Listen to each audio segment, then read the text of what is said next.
നമുക്ക് ആ ദൃശ്യങ്ങളിൽ കാണാം. പ്രവർത്തകരുടെ ഒരു ആവേശം അതിന്റെ ഒരു ഉച്ചസ്ഥായിയിലേക്ക് നീങ്ങുന്നു. 3 മണി മുതൽ വളരെ മണിക്കൂറുകളായി കാത്തു നിൽക്കുന്നവരാണ്. അക്ഷമരായി തങ്ങളുടെ നേതാവിനെ കാത്തിരിക്കുന്ന ഒരു സംഖ്യയാണ് ഇവിടെ നമ്മൾ കാണുന്നത്.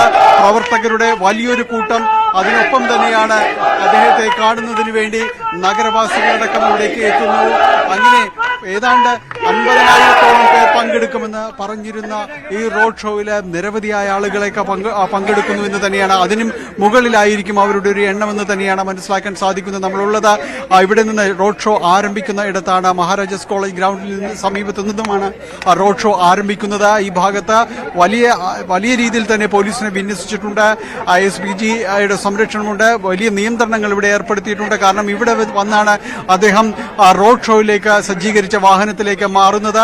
നമുക്കറിയേണ്ടത്, അല്ലെങ്കിൽ എല്ലാവരും വളരെ ആകാംക്ഷയോടെ കാത്തിരിക്കുന്നത്, അദ്ദേഹം ആ വാഹനത്തിലായിരിക്കുമോ ഇതുവഴി കടന്നു പോവുക, അതോ ഇവരെ മണിക്കൂറുകളായി കാത്തിരിക്കുന്ന തങ്ങളെ ഈ റോഡിലൂടെ നടന്നുകൊണ്ട് അഭിവാദ്യം ചെയ്തുകൊണ്ട് കടന്നു പോകുമോ എന്നാണ് അറിയേണ്ടത്. കഴിഞ്ഞ തവണ അങ്ങനെയായിരുന്നു. അത് വലിയ രീതിയിൽ ആവേശത്തിലേക്ക് പ്രവർത്തകരെ മാറ്റിയിരുന്നു. അദ്ദേഹം പറഞ്ഞത് മണിക്കൂറുകൾ കാത്തു നിൽക്കുന്ന പ്രവർത്തകർക്കിടയിലേക്ക് താൻ നടന്നു തന്നെ ചെല്ലണമെന്നായിരുന്നു പറഞ്ഞത്. അത് തന്നെ ഇവിടെ ആവർത്തിക്കുമോ എന്നാണ് അറിയേണ്ടത്. എന്തായാലും വലിയ ആവേശത്തിലാണ് പ്രവർത്തകർ. മഞ്ജുഷ്, ശരി, ഡാനിയാണ് വിവരങ്ങൾ നൽകിയത്. എന്തായാലും നേവൽ ബേസിലേക്ക് പ്രധാനമന്ത്രി നരേന്ദ്രമോദി പുറപ്പെട്ടു. അല്പസമയത്തിനകം നേവൽ ബേസിൽ ഹെലികോപ്റ്ററിൽ പ്രധാനമന്ത്രി നരേന്ദ്രമോദി എത്തിച്ചേരും. അവിടെ നിന്ന് അദ്ദേഹം റോഡ് മാർഗമാണ് മഹാരാജാസ് കോളേജ് മൈതാനത്തിന് സമീപമുള്ള KPCC ജംഗ്ഷനിൽ എത്തുക.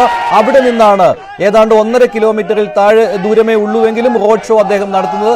താമസ സ്ഥലമായ ഗസ്റ്റ് ഹൌസിലേക്കായിരിക്കും അദ്ദേഹം റോഡ് ഷോ നടത്തുന്നത്. ഇതിനിടയിൽ അദ്ദേഹം വാഹനത്തിൽ നിന്ന് ഇറങ്ങി അണികളെ അഭിസംബോധന ചെയ്യുമോ, അവർക്ക് നേരെ കൈവീശുമോ, ഇതാണ് ഇനി അറിയുവാനുള്ളത്. പതിവ് മോദി മാജിക് കൊച്ചിയിലും ആവർത്തിക്കുമോ എന്നുള്ളതാണ്. ഉച്ച മുതൽ തന്നെ ധാരാളം ആളുകൾ എത്തിത്തുടങ്ങിയിരുന്നു കൊച്ചി നഗരത്തിലേക്ക്. ഇപ്പോഴും അവർ കാത്തു നിൽക്കുകയാണ്, ജയ് വിളിക്കുകയാണ്. പ്രധാനമന്ത്രി നരേന്ദ്രമോദിയെ കാണുന്നതിന് വേണ്ടി കൊച്ചി നഗരത്തിൽ ഇപ്പോൾ ജനലക്ഷങ്ങളാണ് തടിച്ചുകൂടിയിരിക്കുന്നത്. ടോം കുര്യാക്കോസ് കൂടി ചേരുകയാണ്. ടോമിലേക്ക് വരാം. കാരണം വലിയ തിരക്കാണ് അവിടെ. ഗസ്റ്റ് ഹൌസിന് മുന്നിൽ തന്നെയുള്ള ലോ കോളേജിന് മുന്നിൽ ചില അനിഷ്ട സംഭവങ്ങൾ ഉണ്ടായിരുന്നു. പക്ഷേ പോലീസ് ഇടപെട്ട് അത് പരിഹരിച്ചിട്ടുണ്ട്. നേരത്തെ KSU അവിടെ പ്രതിഷേധം നടത്തിയിരുന്നു. അവിടെ BJP പ്രവർത്തകരുമായിട്ട് ഉന്തും തള്ളും ഉണ്ടായിരുന്നു. അവിടെ പ്രധാനമന്ത്രി നരേന്ദ്രമോദിക്കെതിരെയുള്ള ബോർഡുകൾ ഉണ്ടായിരുന്നു. അത് പക്ഷേ പോലീസ് നീക്കം ചെയ്യിപ്പിച്ചിട്ടുണ്ട്. ഇതിനെക്കുറിച്ചുള്ള ചില സംഘർഷം അങ്ങോട്ടും ഇങ്ങോട്ടും ഉണ്ടായിരുന്നു. ഇപ്പോൾ ടോം കുര്യാക്കോസ് ചേരുകയാണ്. ടോം, ഇപ്പോൾ എവിടെയാണ് നിൽക്കുന്നത്? അവിടുത്തെ ഒരു ആംബിയൻസ് അതെങ്ങനെയാണ് ഇപ്പോൾ?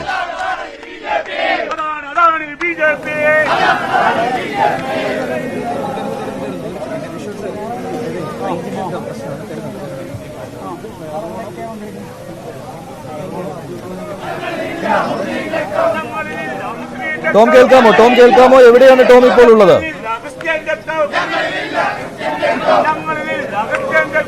മഞ്ജുഷ്, ഞാനിപ്പോൾ നിൽക്കുന്നത് പ്രധാനമന്ത്രി നരേന്ദ്രമോദിയുടെ റോഡ് ഷോ സമാപിക്കുന്ന എറണാകുളം ഗവൺമെന്റ് ലോ കോളേജിന് മുന്നിലാണ്. എറണാകുളം മഹാരാജാസ് ഗ്രൗണ്ട് മുതൽ, അതായത് KPCC ജംഗ്ഷൻ മുതൽ എറണാകുളം ലോ കോളേജ് വരെയാണ് 1.5 കിലോമീറ്റർ നീളുന്ന പ്രധാനമന്ത്രി നരേന്ദ്രമോദി റോഡ് ഷോ. അതിന് തൊട്ട് സമീപത്താണ് എറണാകുളം ഗസ്റ്റ് ഹൌസ് ഉള്ളത്. ഗസ്റ്റ് ഹൌസിലാണ് ഇന്ന് രാത്രി അദ്ദേഹം ചിലവഴിക്കുന്നത്. പിന്നീട് രാവിലെയാണ് അദ്ദേഹത്തിന്റെ ഔദ്യോഗികമായിട്ടുള്ള പരിപാടികൾ, അതായത് ഗുരുവായൂർ, തൃപ്രയാർ സന്ദർശനങ്ങളും കൊച്ചി ഷിപ്പ്യാർഡിലെ 3 പദ്ധതികൾ ഉദ്ഘാടനവും അതിനുശേഷം ശക്തി കേന്ദ്ര പ്രതിനിധികളുടെ സമ്മേളനവും. അത് ഈ 4 പരിപാടികളാണ് നാളെ ഔദ്യോഗികമായി അദ്ദേഹത്തിനുള്ളത്. ഇന്ന് പ്രധാനമന്ത്രി നരേന്ദ്രമോദിയെ സ്വീകരിക്കുന്നതിന് വേണ്ടി കൊച്ചിയിലെ ഇരുവശങ്ങളിലുമായി, കൊച്ചിയിൽ അതായത് അദ്ദേഹത്തിന്റെ റോഡ് ഷോ കടന്നുപോകുന്ന വഴിയുടെ ഇരുവശങ്ങളിലുമായി ആയിരക്കണക്കിന് പ്രവർത്തകർ അണിനിരന്നിട്ടുണ്ട്. എറണാകുളം, കോട്ടയം, തൃശൂർ, ആലപ്പുഴ, ഇടുക്കി ഉൾപ്പെടെയുള്ള ജില്ലകളിലെ 50,000-ലധികം വരുന്ന BJP പ്രവർത്തകരാണ് ഇപ്പോൾ പ്രധാനമന്ത്രിയെ സ്വീകരിക്കുന്നതിന് വേണ്ടി അദ്ദേഹത്തിന് അഭിവാദ്യം അർപ്പിക്കുന്നതിന് വേണ്ടി എത്തിയിരിക്കുന്നു. ഇപ്പോൾ നമുക്ക് കാണാൻ കഴിയും കൊച്ചിയിലെ നഗരവീഥികൾ ദീപാലങ്കൃതമാണ്. BJPയുടെ പതാകകൾ വഹിച്ചുകൊണ്ട് BJP പ്രവർത്തകർ പ്രധാനമന്ത്രിയെ സ്വീകരിക്കുന്നതിന് വേണ്ടി, അദ്ദേഹത്തിന് അഭിവാദ്യം അർപ്പിക്കുന്നതിന് വേണ്ടി ഇവിടെ എത്തിയിട്ടുണ്ട്. അത്രയ്ക്കും വലിയൊരു ആവേശകരമായ കാഴ്ചയാണ് കാണാൻ കഴിഞ്ഞത്. 2 ആഴ്ച മുൻപ് തൃശ്ശൂരിൽ കണ്ടതിനേക്കാൾ 10 മടങ്ങ് ആവേശം ജനിപ്പിക്കുന്ന രീതിയിലുള്ള കാഴ്ചകളാണ് നമുക്കിപ്പോൾ എറണാകുളത്ത് കാണാൻ കഴിയുന്നത്. അതായത് മഹാരാജാസ് ഗ്രൗണ്ട്, അതിനുശേഷം സുഭാഷ് പാർക്കിൽ നിന്നും എറണാകുളം കമ്മീഷണർ ഓഫീസ്, ആ വഴിയാണ് ഞാനിപ്പോൾ നിൽക്കുന്ന എറണാകുളം ഗവൺമെന്റ് ലോ കോളേജ് വരെയുള്ള 1.5 കിലോമീറ്റർ നീളുന്ന റോഡ് ഷോ മുന്നോട്ട് പോകുന്നത്. എന്തായാലും അല്പം പ്രധാനമന്ത്രി നരേന്ദ്രമോദി എത്താൻ അല്പം വൈകുമെന്ന് അറിയിച്ചിട്ടുണ്ട്. ഏകദേശം 7:15 കൂടിയായിരിക്കും അദ്ദേഹം ഇവിടെ എത്തുക. ആ സമയം വരെയും, അതായത് കഴിഞ്ഞ 3.5 മണിക്കൂറായി BJP പ്രവർത്തകർ വലിയ ആവേശത്തിൽ പാട്ടും മേളങ്ങളുമായി ഇവിടെ തിങ്ങിക്കൂടി നിൽക്കുന്നു, മുദ്രാവാക്യം വിളികളുമായി തിങ്ങിക്കൂടി നിൽക്കുന്നു. BJP അത്രത്തോളം വളരെ വലിയ ഒരു ആവേശകരമായ നിമിഷത്തിനാണ് ഇപ്പോൾ ഇവിടെ കാത്തിരിക്കുന്നത്. പ്രധാനമന്ത്രി നരേന്ദ്രമോദി ഇതിനു മുൻപും കേരളത്തിൽ റോഡ് ഷോ നടത്തിയിട്ടുണ്ട്. പക്ഷേ ഇത്തവണ അതിൽ നിന്നും വ്യത്യസ്തമാവുകയാണല്ലോ. ഇരുട്ട് വീണതിന് ശേഷമാണ് ഇങ്ങനെ ഒരു റോഡ് ഷോ പ്രധാനമന്ത്രി നടത്തുന്നത്. അത് കൂടുതൽ ആവേശമുണ്ടാക്കിയിരിക്കുകയാണല്ലോ. എത്രയോ മണിക്കൂറുകളായി ആളുകൾ കാത്തു നിൽക്കുകയാണ് കൊച്ചി നഗരത്തിൽ ഈ 1.5 കിലോമീറ്ററിൽ താഴെയുള്ള ദൂരത്ത്. ഇപ്പോൾ കാണുന്ന ദൃശ്യങ്ങളുണ്ടല്ലോ, ഇത് തന്നെയാണോ ഈ മുഴുവൻ സ്ഥലങ്ങളിലും? KPCC ജംഗ്ഷൻ മുതൽ ഗസ്റ്റ് ഹൗസ് വരെ ഇതേ രീതിയിൽ ആളുകൾ തടിച്ചുകൂടി നിൽക്കുകയാണോ ഇപ്പോഴും?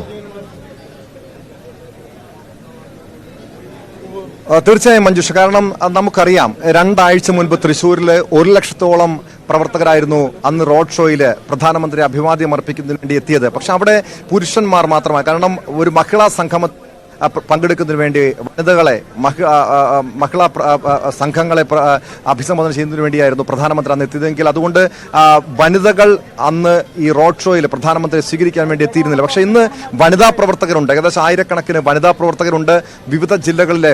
അതായത് പഞ്ചായത്ത് കമ്മിറ്റിയുടെ അതായത് ബൂത്ത് കമ്മിറ്റി വരെയുള്ള താഴെത്തട്ടിലുള്ള ശക്തി കേന്ദ്ര ഘടകം വരെയുള്ള വിവിധ പ്രതിനിധികളാണ് ഈ പ്രധാനമന്ത്രി നരേന്ദ്രമോദിയെ സ്വീകരിക്കുന്നതിന് വേണ്ടി ഇവിടെ എത്തിയിരിക്കുന്നത്. അദ്ദേഹത്തിന് അതായത് 2024 ഈ വർഷം പിറന്ന ശേഷം അദ്ദേഹത്തിന്റെ 2ാമത്തെ കേരള സന്ദർശനം. നേരത്തെ തൃശ്ശൂരായിരുന്നുവെങ്കിൽ ഇന്ന് കൊച്ചിയിൽ.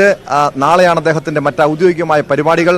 വലിയ പ്രതീക്ഷ BJP പ്രകടിപ്പിക്കുന്നു. കാരണം ലോക്സഭാ തെരഞ്ഞെടുപ്പിൽ പ്രത്യേകിച്ചും ദക്ഷിണേന്ത്യൻ സംസ്ഥാനങ്ങളിൽ വലിയ നേട്ടമുണ്ടാക്കണമെന്ന കൃത്യമായ ആസൂത്രണത്തോടു കൂടിയാണ് BJPയുടെ ഓരോ നീക്കങ്ങളും. അദ്ദേഹം ഈ 2024 തുടങ്ങിയത് മുതൽ, അതായത് തമിഴ്നാട്, അതിനുശേഷം കേരളം, പിന്നെ ആന്ധ്ര, വീണ്ടും കേരളത്തിലേക്ക് എത്തുന്നു.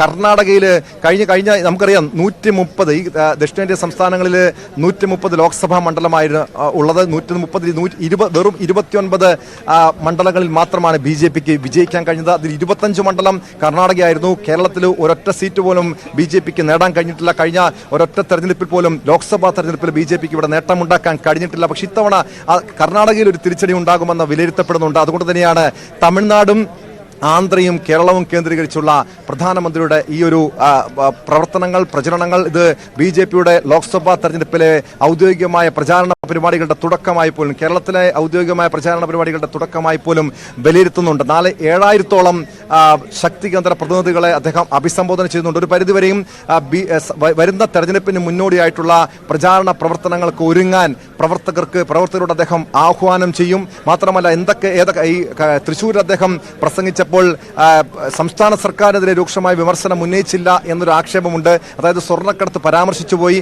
അതിനപ്പുറം ഒരു കടന്നാക്രമണം CPM-നെതിരെയോ അതോടൊപ്പം സംസ്ഥാന സർക്കാരിനെതിരെ ഉണ്ടായില്ല എന്ന ഒരു വിമർശനമായിരുന്നു കോൺഗ്രസ് അടക്കമുള്ള രാഷ്ട്രീയ പാർട്ടികൾ ഉയർത്തിക്കാണിച്ചത്. പക്ഷെ നാളത്തെ അദ്ദേഹത്തിന്റെ പ്രസംഗം ഏറെ ശ്രദ്ധേയമായിരിക്കും. കാരണം രാഷ്ട്രീയ കേരളം ഉറ്റുനോക്കുന്നത് ഏത് രീതിയിലായിരിക്കും. പ്രത്യേകിച്ചും നമുക്കറിയാം കരുവന്നൂർ സഹകരണ ബാങ്ക് തട്ടിപ്പ് കേസടക്കം CPM-നെ പ്രതിക്കൂട്ടിൽ നിർത്തുന്ന നിരവധി ആക്ഷേപങ്ങളും ആരോപണങ്ങളുമുണ്ട്. ആ വിഷയങ്ങളടക്കം സ്വർണ്ണക്കടത്ത്, കരുവന്നൂർ സഹകരണ ബാങ്ക് തട്ടിപ്പ് കേസടക്കമുള്ള വിഷയങ്ങൾ പ്രധാനമന്ത്രി പരാമർശിക്കുമോ എന്നുള്ളതും കേരളം ഉറ്റുനോക്കുകയാണ്. അതോടൊപ്പം